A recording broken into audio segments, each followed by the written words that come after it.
Donc le projet va bénéficier à 85 femmes qui produisent du savon et puis il y aura 5 femmes pour l'administration et la gestion du projet. Avant le projet, les femmes travaillaient pour la famille tout entière, pratiquement pour l'homme. Elle aidait l'homme dans l'entreprise, dans son entreprise. Et la violence, c'est de dire que la femme, elle ne doit pas réagir lorsque l'homme prend des décisions, lorsque l'homme peut peut-être même abuser de la femme sur tous les plans. Voilà, donc cela existait, mais aujourd'hui les femmes se sont levées. Elles ont pris il y a eu beaucoup de femmes leaders qui ont dénoncé cela et que maintenant il y a quand même beaucoup de changements qui sont en train de s'opérer.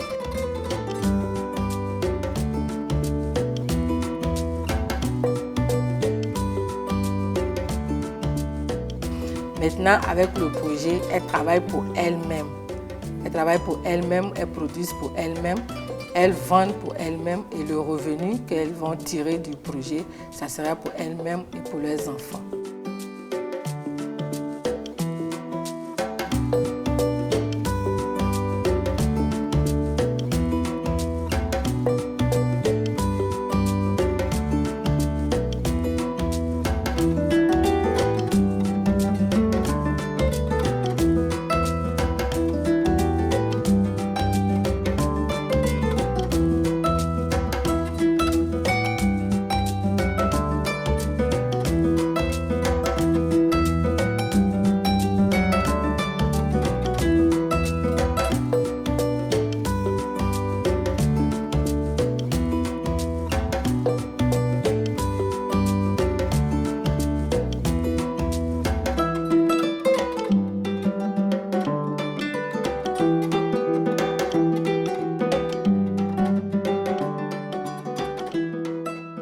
Donc aujourd'hui, quand les femmes se regroupent, c'est comme une formation qu'elles reçoivent. Défendre leurs droits, mais c'est encore difficile.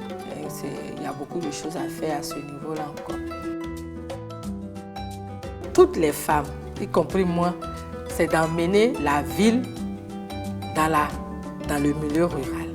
Et que tout le monde ait les mêmes chances que ceux qui sont en ville. Avant, c'était la production. Mais les femmes sont dans la transformation et créer une industrie de transformation. Du travail que les hommes font, voilà, c'est que les femmes vont ajouter quelque chose de meilleur à ce que les hommes font.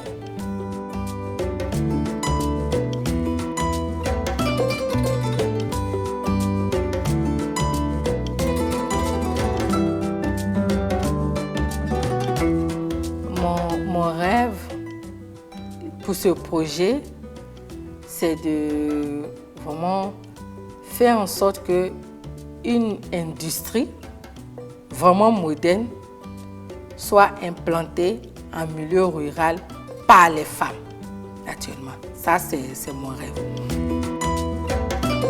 Mon rêve pour le petit garçon, comme il aime beaucoup jouer, il dit qu'il veut être footballeur.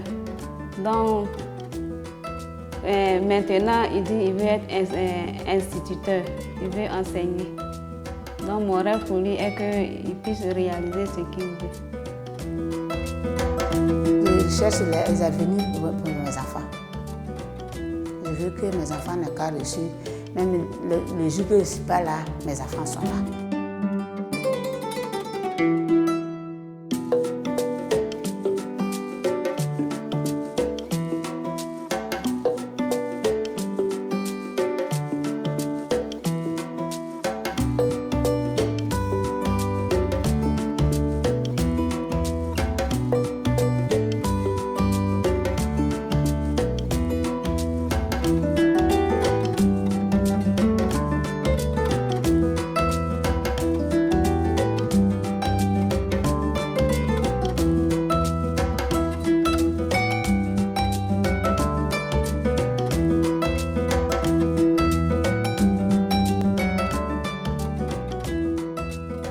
Pendant ces 12 mois, nous avons fait l'installation de l'usine, donc l'équipement et tout ce qu'il fallait. Au début, il y avait 73 femmes et aujourd'hui, nous sommes à 80. D'ici 2 ans, on va intégrer seulement que 20 femmes pour qu'au total, ça soit 100 femmes.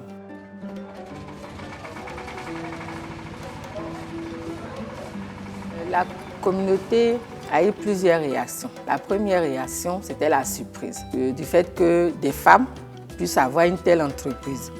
Deuxième chose, elle était contente parce qu'elle se dit que c'est la première fois qu'un tel projet se fait dans leur communauté, dans leur préfecture. Troisième réaction, c'est que la communauté a placé beaucoup d'espoir dans le projet.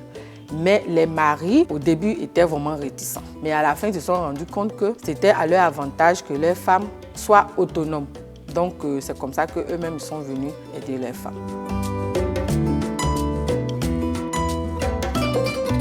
Pour notre savon, on a choisi le nom Olga Z, qui veut dire Olga Zaini, pour dire merci à la famille Zaini et à la grand-mère de Antonella et Luigi, qui a créé une révolution dans la chocolaterie. Et donc cette révolution, on voulait vraiment la créer aussi, transformant tout ce qui est déchets de cacao, voilà, pour en faire du savon. Ça n'existe pas encore en Côte d'Ivoire, donc pour nous, c'est une révolution à l'image de Olga Zaini. Toujours dans cette logique, il y a une dame qui est très engagée dans la fabrique et elle a fait un bébé qui on a donné le nom, qui s'appelle Olga Z. Voilà, c'est une petite très très intéressante. Voilà.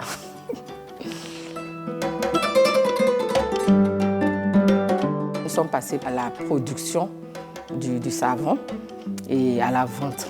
Ce que nous avons produit, on a fait 5 productions. Donc dans les 5 productions, on peut dire qu'on a en moyenne 3000 morceaux de savon. Voilà.